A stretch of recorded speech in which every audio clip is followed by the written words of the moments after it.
And welcome everybody. Robert Aducci here, along with Timothy Brown. And this is UlissesCon Vegas. Hey, thanks everybody. You found it. You made it. You made it to the greatest online event in gaming this weekend, maybe for the whole year. We don't want to oversell it, but not only is this our monthly Ulysses Online Con, but it is what we're substituting in this year for what we had earnestly hoped to be a really terrific in-person convention here in Las Vegas that we're going to call Vegas Con. So this becomes Vegas Con Online for 2021. It's not originally what we had expected to do. We wanted to do something more, but as we all know, the pandemic has stopped a lot of face-to-face activities, including a lot of game conventions this year. Who knows what the rest of the year will hold? It's going to be hit or miss. But for this year, we've decided we're going to do the Vegas Con we had planned. We'll just do that online. We're going to do it this weekend. We're still going to have an awful lot of fun, and we're very fortunate with all this technology that we can do this online and have a good time, with our computers instead. But here's kind of what we were planning for that Las Vegas convention that we will do next year about this time. We'll get a date out to everybody, but Ulysses has traditionally done these very fan-specific conventions in Germany every year, and they're called the Kaiser Raoul conventions. And we wanted to mimic that. They're smaller conventions. They're kind of boutique conventions that are really aimed right at our super fans, the people who really love the games we produce. And we wanted to run a convention that mimics that, where we get those fans together in a tight setting so they can really meet face to face with us and the different game designers and the people who are making and designing their favorite games. That's the kind of thing we wanted to set up. We wanted to get, sort of a big meet and greet here in Las Vegas at the very kitschy and unique Artisan Hotel, which is just off the strip. It's a really wild and funky place that's ideally suited to some of our game lines like Torg and Fading Suns and Space 1889 just look like they could be set right there. So this year we're going to do it a little differently, but that's kind of what we're hoping. We'll get you the details, how we can hold that as a live event, probably April of 2022. We'll get that all out to you. But here we are. We're going to do this online instead. So we're not going to have any, Wild West town getaways or organized things. No showgirls wandering around or anything like that. No scavenger hunts along the Las Vegas Strip. Not this year. We can't do that. And some of the surprise special guests that we had thought to have, well, we're not going to do that this year. We're going to save that, fire that up with some Las Vegas flair again next year with some graft and some nice swag that everybody can take away. We'll get that all going at the Artisan Hotel come April of 2021. But so much for that. What are we going to do? What we're going to do this weekend is we're going to concentrate on Ulysses Spiele games. And for those of you who don't know, maybe this is your first time visiting a Ulysses Online Con. Ulysses Spiele is a great and growing RPG game publisher and board game publisher that is based out of Germany. The office there is in a tiny town called Waldems, which is near Frankfurt. And I've been there several times. It's really a great place to go. And we have the subsidiary of that German company here in Las Vegas, Nevada, centered on yours truly. So we're a multi-language and growing, especially role-playing game publisher. But we'd have a lot of different game lines. And with my partner, Markus Plötz, who is the president of our organization in Germany, we have a lot of really great plans for the different product lines and intellectual properties that we have now, and we may expand upon those and going into the future. So to take those one at a time, everything kind of started with Das Schwarze Auge, which is translated into English as the Dark Eye. That game is the longest continuously published fantasy role-playing game in Germany and maybe in the world at this point. And is now in its 5th edition that we're bringing out in English as The Dark Eye. Great game system, and it's the richest fantasy game universe that's out there because all of that accumulated knowledge and history is all alive in all of these different game products and novels and every other kind of published product you can imagine that's gone back, 30 plus years, way back in time. We expect to expand upon that in English as well, with more products coming forward. And as those come out, keep an eye on this space. We've got a lot of great new products coming up for the Dark Eye. Set in the same universe as the Dark Eye is the Aventuria adventure card game. Aventuria is the name of the world for the Dark Eye. It's the same universe, and the adventure card game is, of course, a card-based adventure game, putting the characters against each other and against a variety of enemies and obstacles in different scenarios. It's a game where your deck is your character. We just ran the latest English language crowdfunding for that, for the Epic Adventures and Extraordinary Heroes. That went very well. We're attracting a lot of new fans to the game all the time. It's a terrific sit-down game to play with your hardcore gamers and more casual gamers at the same time. It's just the art is terrific. The game itself is terrific. It's getting more and more followers all the time. We love demoing that game at conventions because basically every time we demo that game, we make new fans. So get on board. We've got some material on that coming out during the convention, the online convention here this weekend as well. For other role-playing games you may have heard of, we do Torg Eternity. Now, that's a game that was originally published way back in the day in the 1980s from West End Games. They made the original Torg game, which they published for several years. We now have that property. Part of the original design team and one of the key designers there was Greg Gordon. And Greg is now working for us, heading up the new material that we're putting out for Torg Eternity. And in the last couple of years, we have put out products that are all based around what we're calling, of course, the year one things. When the world changed and the cosmos came and crashed down upon Earth, we looked at every one of those as in a different product line. And those are now moving through until we're getting to the very last of those, which will be Pan Pacifica. That one is in production now. We're going to get that one out. That will sort of tie together everything that's part of the year one activities for the role-playing game. And then Greg is deep in envisioning what we might do for year two, because the story moves forward from that. So Torg Eternity, where you can become a storm knight and fight against all these cosms and the changes that are coming to Earth, and mix with your friends and cross genre. It's just a ton of fun. Another great old game line that we picked up is Fading Suns. This was originally put out by Holistic Design in the early 90s is when I think that first came out. And again, we have snagged one of the original designers. Bill Bridges is one of the original designers and imaginers of Fading Suns, and he is heading up our design team now as we take Fading Suns into a whole new edition with an advanced history. The first wave of those products was all envisioned by him and put through design. We got this great new art, and it's all really wonderful. If you get a chance to see any of it during the online convention, by all means, check it out.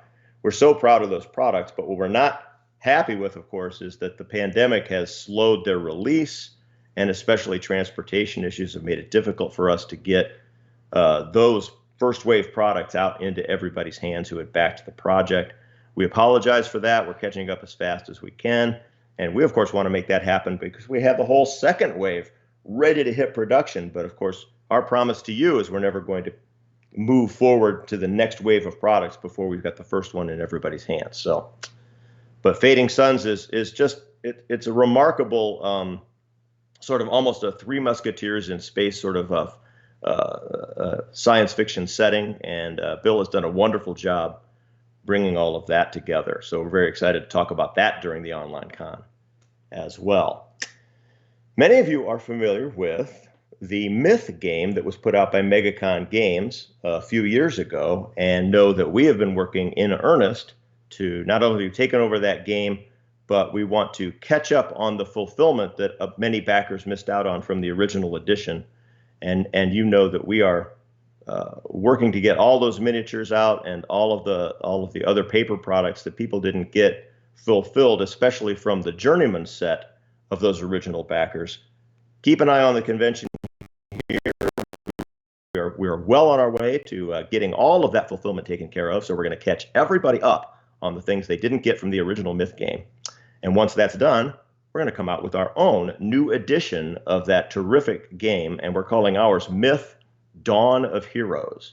The Dawn of Heroes re-release of the original Myth game is all designed. It's in final production. We are ready to put that one out. We clean up all of the rules, and we've put better graphics to the whole thing and made the whole presentation a lot easier for people to get into. Again, just a really terrific game design to begin with. That's why we were interested and wanted to bring it back out. But now we've got our version pretty much ready to go, and we want to put that out. That is going to launch a little later this year, but not before we get everything out to all the previous backers that they are still expecting. Keep an eye on the various panels. In fact, the next panel after this keynote, in fact, is Eric Simon, the primary designer, with Robert Aducci, and they're going to do the Looking Forward to Myth Dawn of Heroes panel just after this, so stay tuned. Now, we're originally a role-playing game company. We can't help but make role-playing games. It's in our blood. So we decided, the Myth universe itself is rich enough. It deserves its own role-playing game. So we've created Myth Tales of Legend. And when I say we, I mean veteran game designer Ross Watson, who we put to the task a while back. We said, Ross, this is the universe. What kind of a great game can you make for us? And he has not disappointed. Ross has come up with a really terrific game design that is set in that universe, the Myth universe, which is in itself is kind of a strange, more playful, kind of an exotic, weird place to begin with. But he's created a game where the gameplay revolves more around the storytelling aspect of the game. That is, each adventure is in a way, it is everyone sitting around a campfire reminiscing about an adventure that happened. And around that campfire, you can say, okay, hey, wait a minute. No, you're telling the story wrong.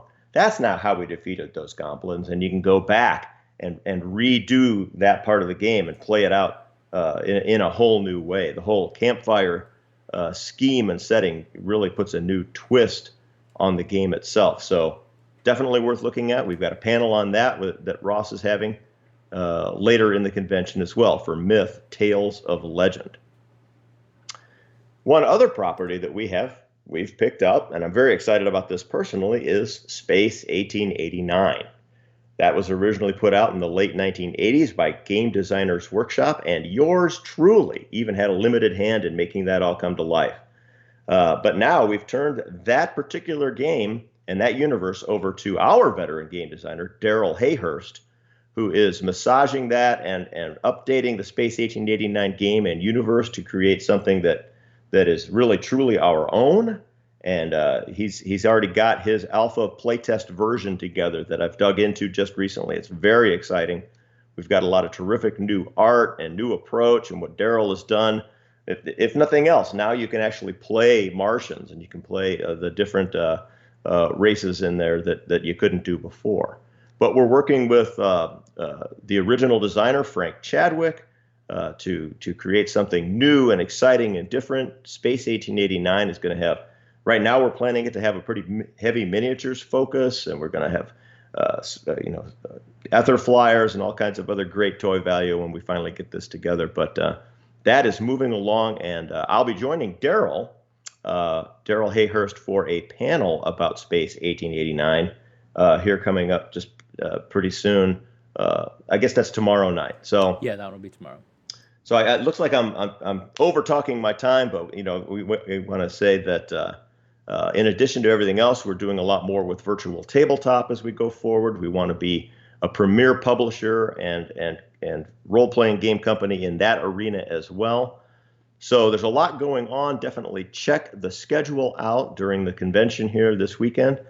Special thanks to our team, all of our designers and stuff we're putting on panels for you. Special thanks to the Start Playing Games people who have helped us get enough players together and games running during this time. And thanks to you, Robert Aducci, for putting all of this together. So again, thanks everybody. I'm Timothy Brown, part of Ulysses Spiel, and I hope that you all have a very good time here from the comfort of your own homes as we do this year's version of VegasCon 2021. Thank you very much. Everybody have a good time. Thanks, Tim. So if you just hold on a couple of minutes, everybody, I will be back with Eric Simon. We're going to be in Tabletop Simulator taking a look at some of the things that he has coming up for Myth Dawn of Heroes. So we'll see you in just a few minutes.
Here we go. And welcome back, everybody. Here we are with Eric Simon as we are here to talk about Myth. Eric, take it away. Hello, hello. So this is the kind of presentation that I would normally like to do at a table, and so I have brought you to my virtual table. Yeah, I'm just going to talk about stuff. And Robert, if you can keep an eye on chat and let me know if people have questions, if they want to see anything in particular. This is going to be pretty freeform. I have a plan, but that doesn't mean I can't deviate. So the first thing I want to do, we're talking about Myth Dawn of Heroes, and this is the new edition of the Myth board game. This is the sort of the relaunch. There's a lot that we have tweaked and streamlined and tried to make sort of easier to understand for new players while also keeping the play style and the feel of Myth, and also adding in more story. That's one of the things of working with Ross and JM in the Tales of Legend crew, and kind of going back and forth with them.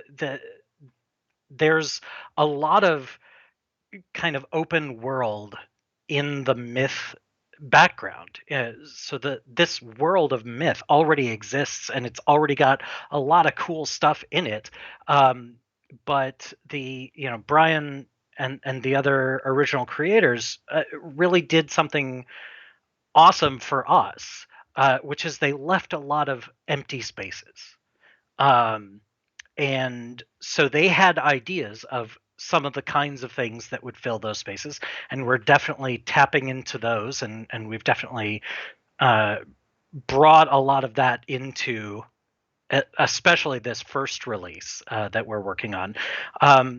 But it also gives us an opportunity to really play in that world and keep adding more things. So with all that, the first thing that we added, and this was kind of Brian and Keith's big excitement for Myth continuing, was the thing that they wanted to see was the Lucanines. They are werewolves. So I have not shown this yet. We've shown art of the Lucanines, but I haven't shown a monster card yet. And so I thought it would be kind of cool to show just a basic Lucanine minion. Obviously, there will be more than this, but this gives you an idea of the kinds of things that Lucanines are about. So one of the big things that we've done in Dawn of Heroes is we've used keywords with the monster cards to build the darkness deck. So the darkness is actually built with based on the types of villains that are in the scenario and that sort of thing. And so this one in particular, it has the forest keyword. And so the forest keyword, you can. Oh, do you need to? You got it? Oh, did you lose it? So the forest keyword just means that we're going to grab, in addition to the novice darkness cards, we'll also have the forest darkness cards whenever this particular minion is in play. And this differs for those of you who have checked out our demo already. You may realize that the unholy tend to have the cave keyword, and so that's the darkness deck that they use in addition to the novice deck. So there may be situations where we'll mix these. There may be situations where the scenario might call for something a little unusual, but basically we're trying to do a lot more with keywords matching and having that help you coordinate your setup. And that's a big thing that we're doing. So let's take a look at the Lucanine really quick. Those of you who are familiar with Dawn of Hero or with Myth in general and Dawn of Heroes perhaps specifically, you'll recognize some of the stats. First of all, I want to point out that the werewolf is a bit fast. It moves 3. So the Lucanine minion moves 3. It's obviously not as courageous as so the lower number on courage is better. It's not quite as courageous as the unholy because already being dead gives you a lot of courage. But it's also has a little bit higher defense, and it's a little bit better at hitting. And this particular minion, one of the things that distinguishes it is it rolls a fate die. So every single minion that attacks also rolls a fate die and has a potential frenzy. And so I'm going to flip this over so that you can see the abilities.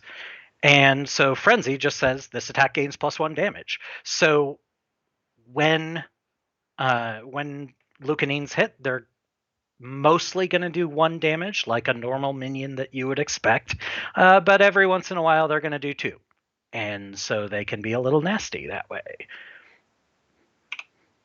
And that's just sort of what we've got for the Lucanines. Now, of course, if you've got a minion, you're going to need a lair.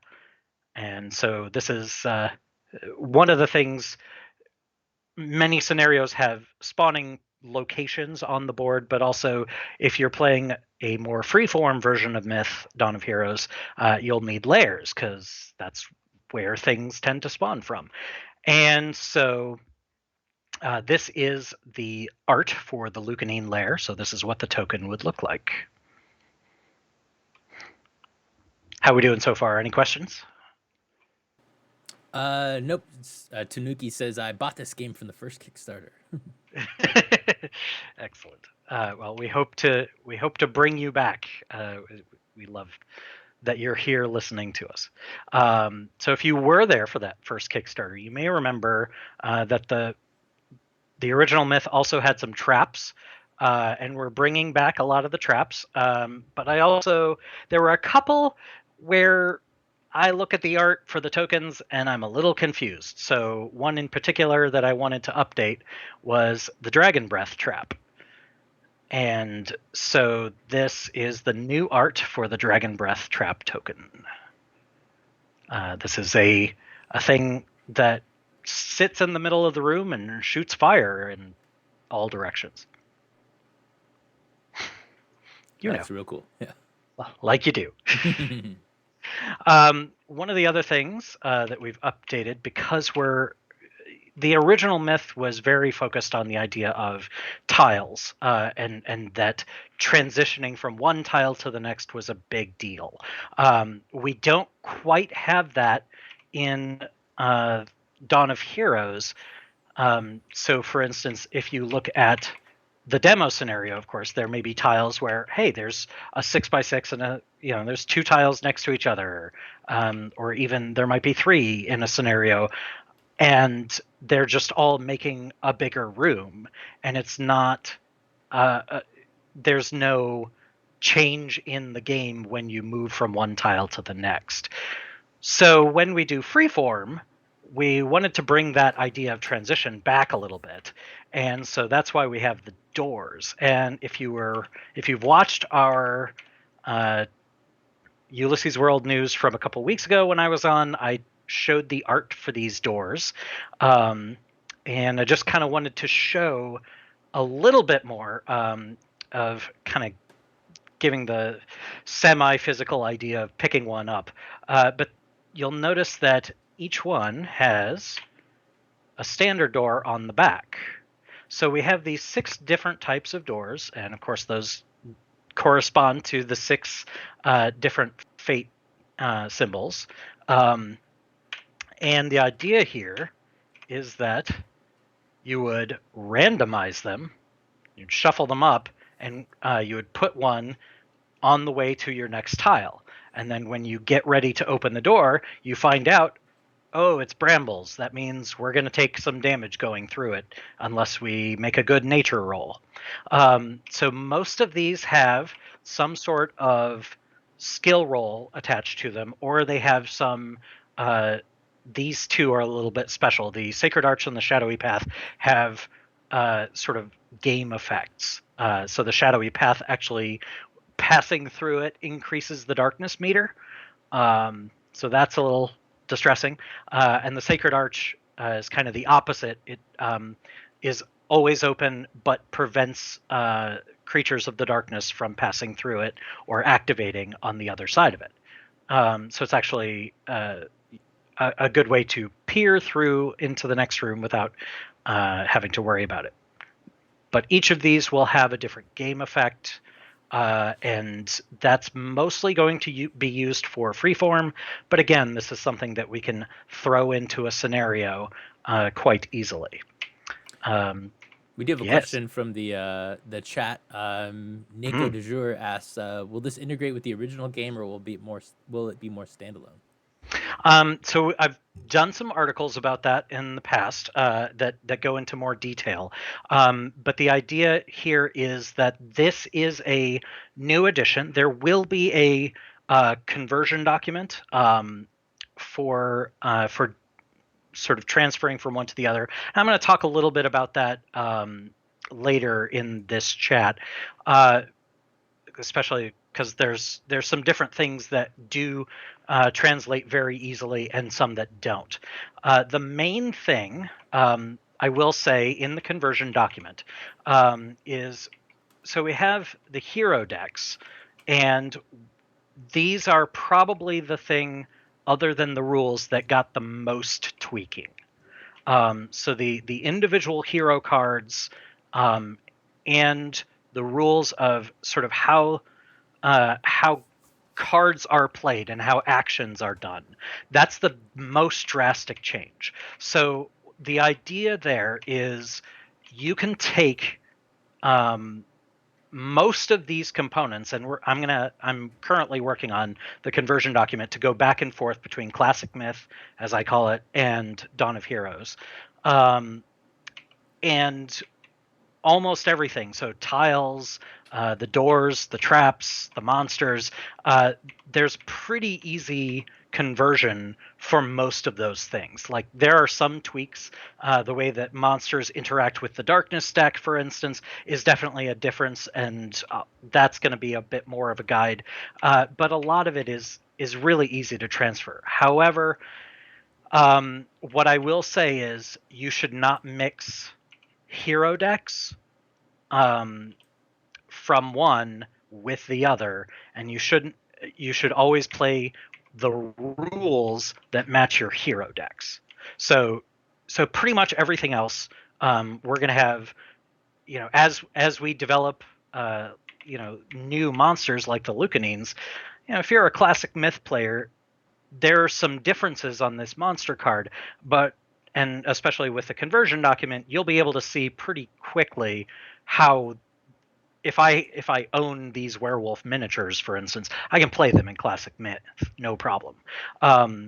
And more importantly, we're going to have lots of updated monster cards for miniatures that you already own, so that you can just take your existing collection and throw it into freeform play in Dawn of Heroes. So if you want to play with the new rules, it's going to be very easy to use the stuff that you've already got. The trick will be, you're going to have to give us some time to get all the heroes out there, because we can only do so many at once. And the old version did have lots and lots of heroes. So hopefully that answers the question a bit. And I will be talking a little bit more about individual elements that get converted as I go. Naked Azure also asks, will there be a conversion kit to buy for the new hero decks, or does the Dawn have the same heroes in it? So Dawn of Heroes, so I'm going to talk about the heroes in just a moment, but Dawn of Heroes has a slightly altered base 5. So it's the Soldier, the Acolyte, the Apprentice, Brigand, and Hunter. So the Hunter instead of the Archer, will be doing the Archer later. We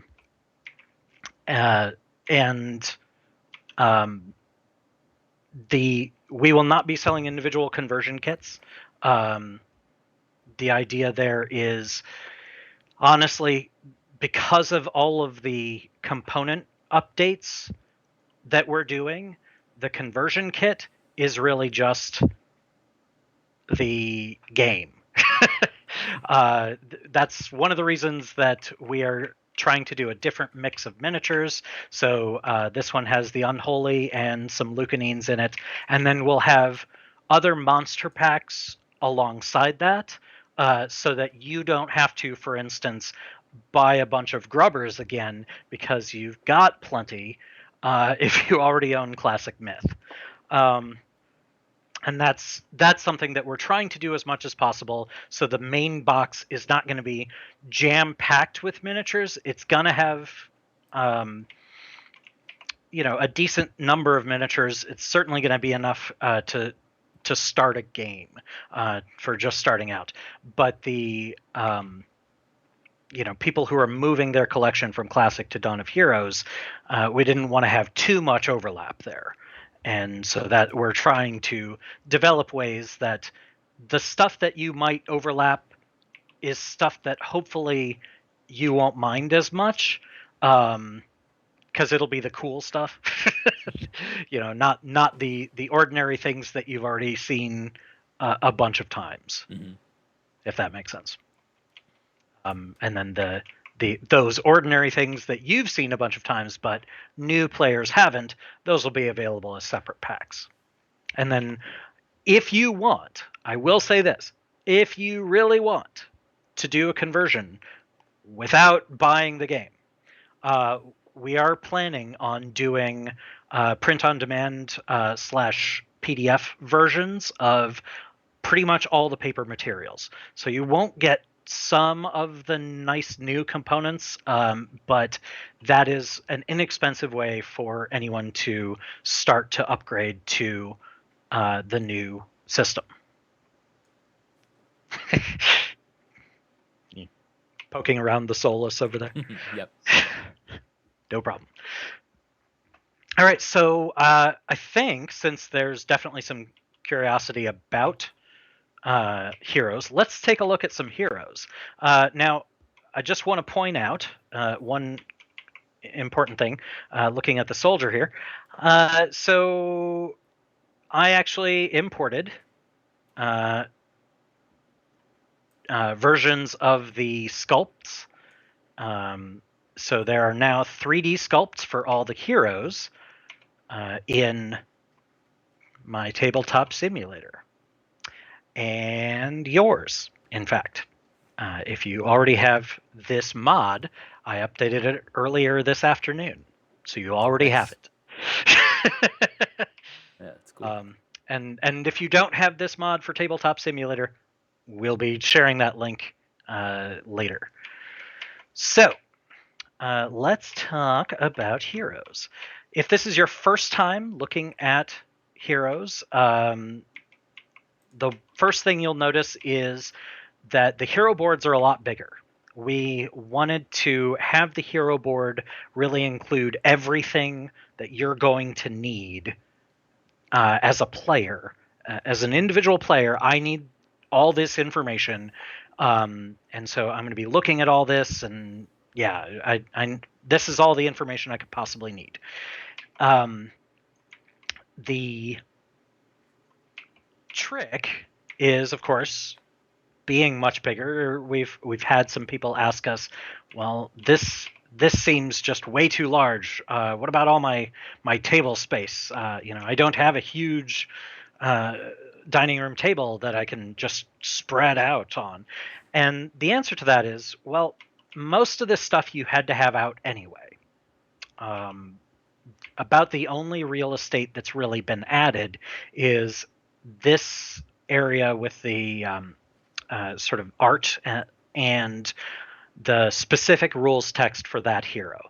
But those things used to be on a side card or two, and so you had to constantly be picking those up and referring to them. So this is just more convenient altogether. And the other thing is, while we have increased the hero board area, in general, our scenarios, and that includes the guidance that I've been writing for freeform play. In general, our scenarios have less space. So this particular, this is all Act 1 of Avatar of Shadow, and it's not actually. You could even do it smaller than this because you can do just one scene at a time. The scenario is designed that way. Or if you wanted, it would actually just be if you took the scene 1 and scene 2 play areas and stuck them together at the door. That's the entire act play area. So that's the kind of size for the board that we're looking at. We're not looking at these giant sprawling things. It's we're trying to make this a little more intense, a little more focused. It's going to be a little close quarters for people who are used to the big 12 by 12 squares, and moving big distances away. So it's going to feel a little cramped sometimes for classic myth players. But again, that it allows us to do things with more than one board at a time, and not have to suddenly change the game every time you move across from one tile to the next. Mm-hmm. So that's a big thing for us. Okay, so let's talk about some new heroes. Oh hey, here's a hunter board. And the hunter has something different about her board. And this will also be something that is different about the archer board. And that is over here on the left. You will see that she has a quiver slot. It's a tiny thing, but the hunter has a lot of cards that refer to her quiver and putting cards into her quiver. And if you don't have a place that is your quiver, Kind of makes it hard. Yeah, that's how do you know what you're supposed to do? And so we wanted to make that a little more clear, and again, without taking up additional table space, because it goes in the exact same profile as the fake card that you might have. And so that's, it's not going to increase the hunter's area in terms of play area. But yeah, let's talk a little bit about these folks. So I've done, if you've been following along, I've been doing articles for a while. And many moons ago, in the before times,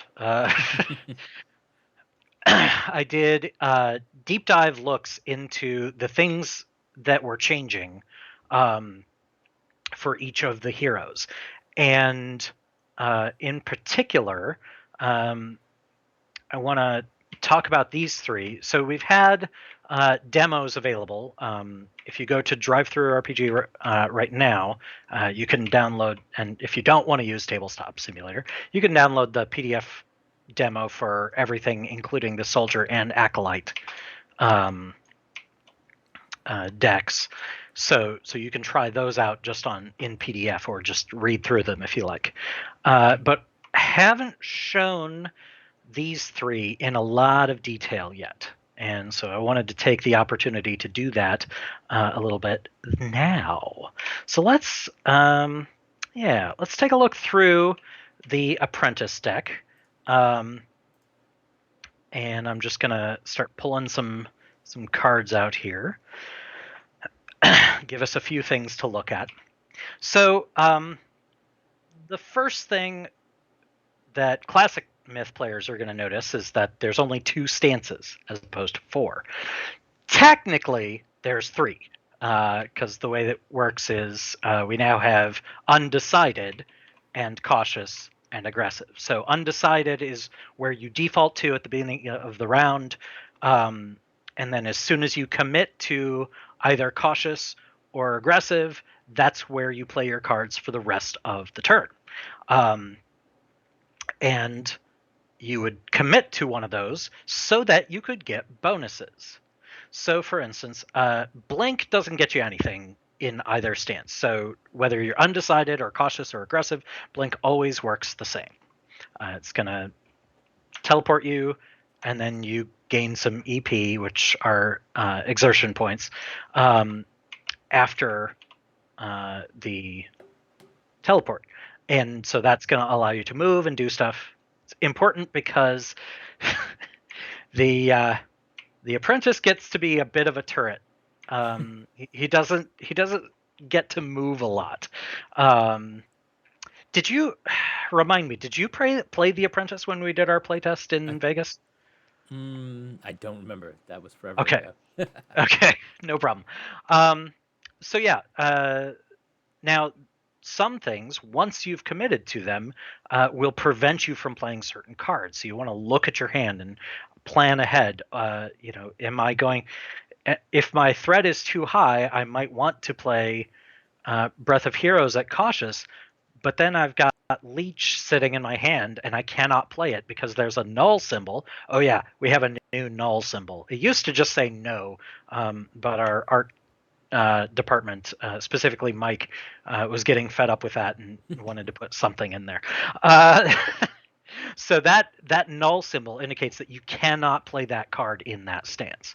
So if you have previously committed to Breath of Heroes in cautious, well, you're stuck. Now, so there's more to the basic mechanics, but I was hoping to sort of talk a little bit about the advanced mechanics because we do have other videos. Please check our YouTube channel on some of the other things that I've done, talking about the various heroes and also talking about the mechanics, some of the play examples that we've done, and take a look at the demo rules so that you get a sense of what's going on. But I want to talk about some of the new stuff, some of the special things. One of the big things that we're doing with Dawn of Heroes is really trying to distinguish between different sort of visual cues. There was a little bit of a muddle in the past with things like keywords and rules tags. So if we look at Breath of Heroes, for instance, air is a keyword. Ongoing parentheses concentrate is a rules tag. And what that means is a rules tag is something that you're actually going to have to look in the rulebook and understand. What does it mean that this is an ongoing concentrate card? Mm-hmm. Okay. But air, there's no rule for air. It doesn't do anything by itself. It is a keyword in that it can be referred to by other cards. So for instance, pull out another one.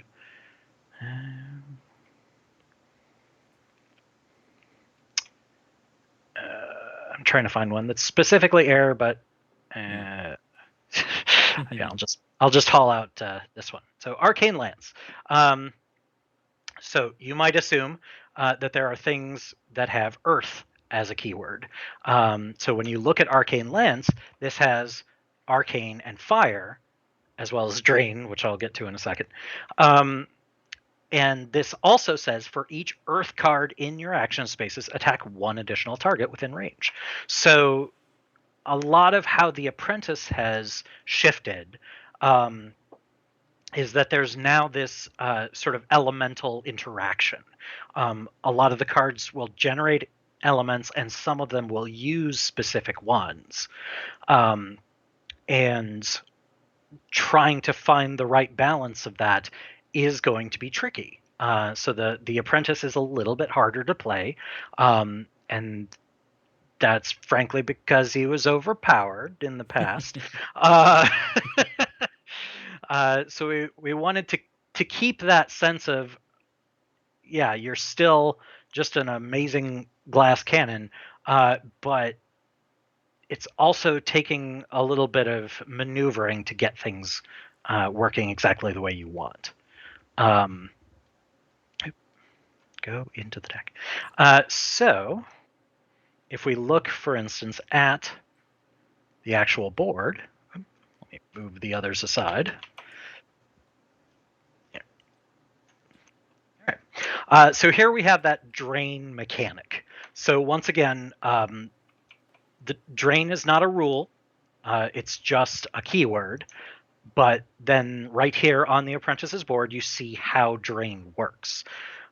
So every time you play a card with the drain keyword, you must first discard one of the cards from your action spaces. And then you play the drain keyword, drain card into that freed up space. Now, this has advantages and disadvantages. It certainly means that the Apprentice has less concern about the action spaces below. He's going to be able to manipulate what's in there pretty well. But unfortunately, it means that you can't stack 4 of the same element and then use a card that tags that element, because you're getting rid of one before you can use the drain card. And that means that you're having to choose. You're really thinking about, all right, well, this is a drain card and it provides ice, so my next card that uses ice, I'm gonna play that after that. So there's a lot of planning in the Apprentice. I will say that.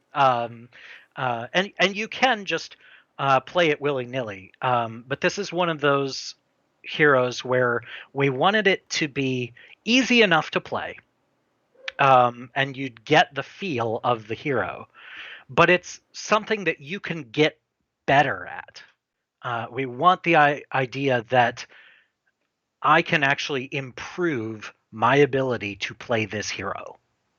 And I really think that the Apprentice in particular shows that. So yeah. All good so far? Any questions? Nope, no new questions. Right. When you were talking about the doors, Sodermerk said having more skill tests in the game will be nice. You're gonna love Dawn of Heroes. There's gonna be so many skill tests. Because all the scenarios have tons of skill tests built into the story, and even the freeform with the doors and the traps and treasures. There's lots of things that are going to be testing skills, and that brings me to the Brigand, who is particularly good at skills. She excels at them. And that's partially because of her.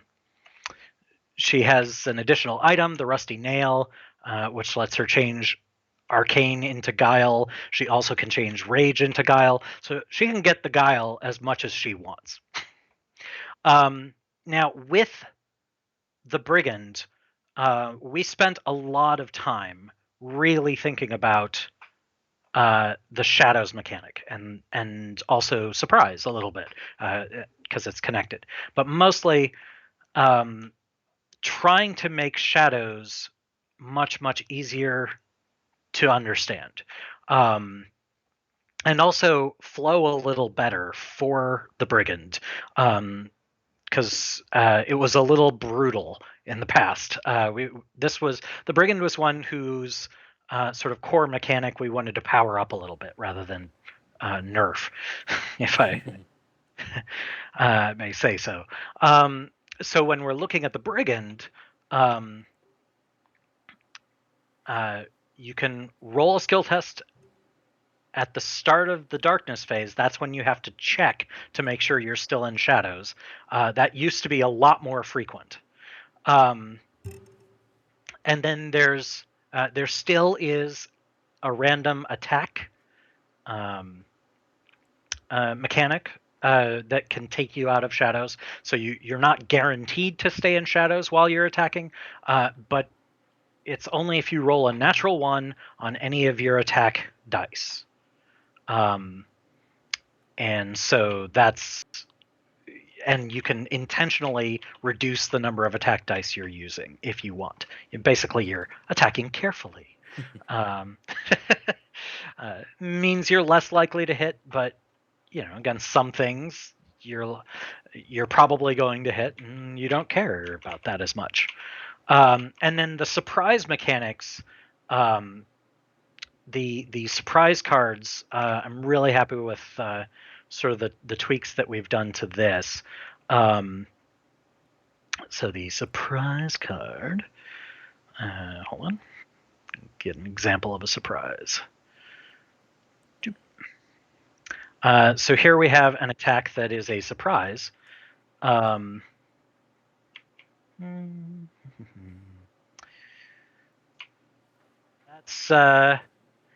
That's not a great example since that one's a cost of 0. May find a surprise card that actually costs some more. But it would, yeah, here we go. So Shadow's Reach. So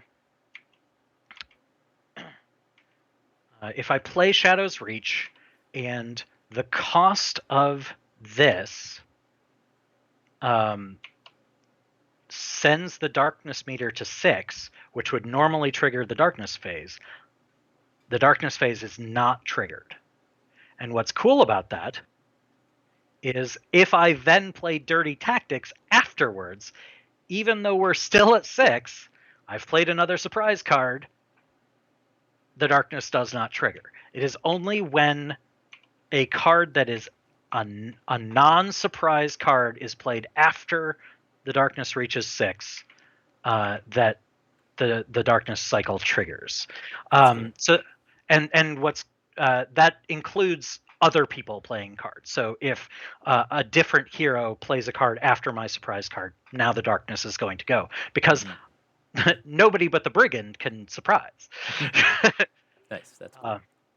Yeah. So that's one of those that we spent some time sort of tweaking how it could best work. One of the things that we're really trying to do with Dawn of Heroes is we don't want any lingering effects. We didn't want anything that you had to remember while other things were happening, and then potentially forget that you were supposed to do. Right. Yeah.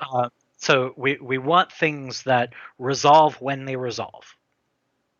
And so that's a big part of what we've done with the updates to Shadows and Surprise.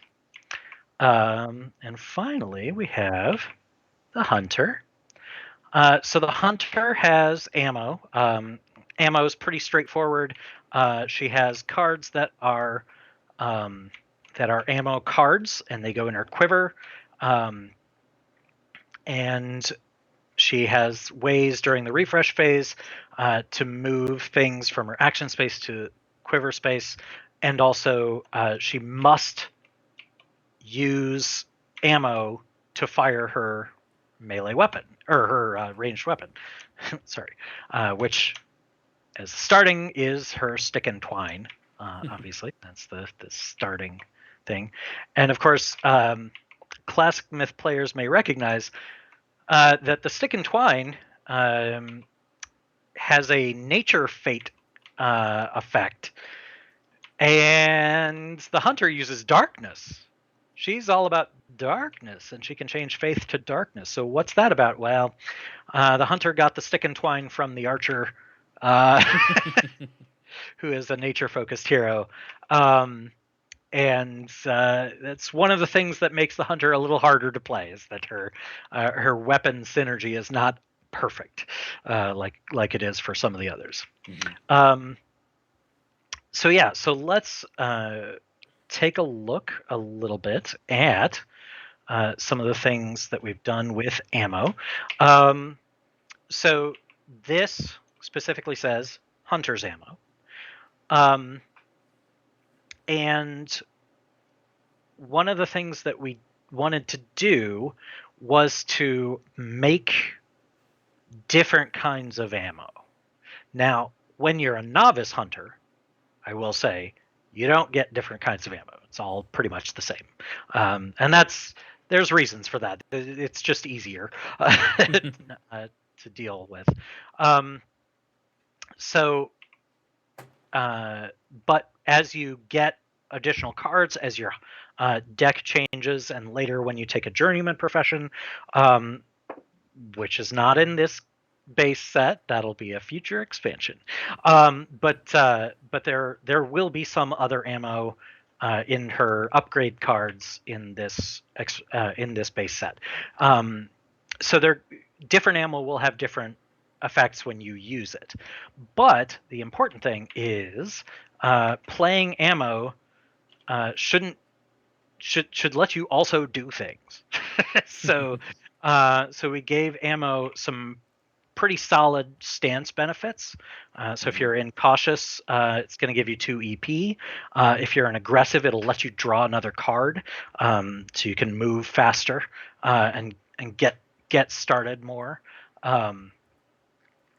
And yeah, so basically the hunter is the sort of hero that's going to take maybe a turn to set up, but in the past, we saw that the hunter could take 2 or 3 turns to set up, and we don't want it to be that long.